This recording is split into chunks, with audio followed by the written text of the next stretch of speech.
ரத்தம் போய்கொண்டே இருக்கிறது. அந்த வழியாக போகிறவர்கள் என்ன செய்வார்கள்? நின்று பார்ப்பார்கள்.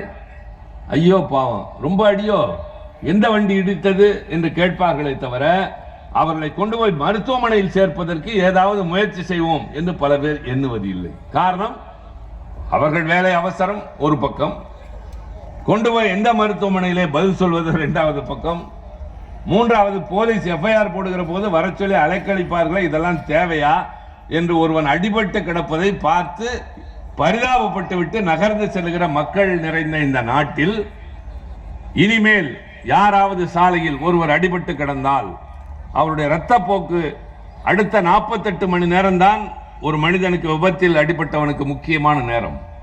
அது எவ்வளவு சீரியஸாக இருந்தாலும் மருத்துவர் இருக்கிறார், உடனடியாக எமர்ஜென்சி ஐசியூ இதில் சேர்க்க வேண்டும், சேர்த்தால் உயிர் பிழைக்க கூடும். பல நேரங்களில் சொல்வார்கள், ஒரு 10 நிமிடம் கொண்டால் வந்திருக்க கூடாதா, 5 நிமிடம் முன்னால் கொண்டு வந்திருக்க கூடாதா, பிழைக்க வைத்திருப்போமே என்று.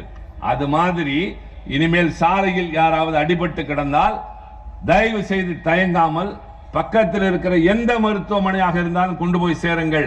உங்களுக்கு எந்த பொறுப்பும் கிடையாது. அடுத்த 48 மணி நேரத்திற்கான முழு செலவையும் தமிழ்நாடு அரசு இருக்கும்.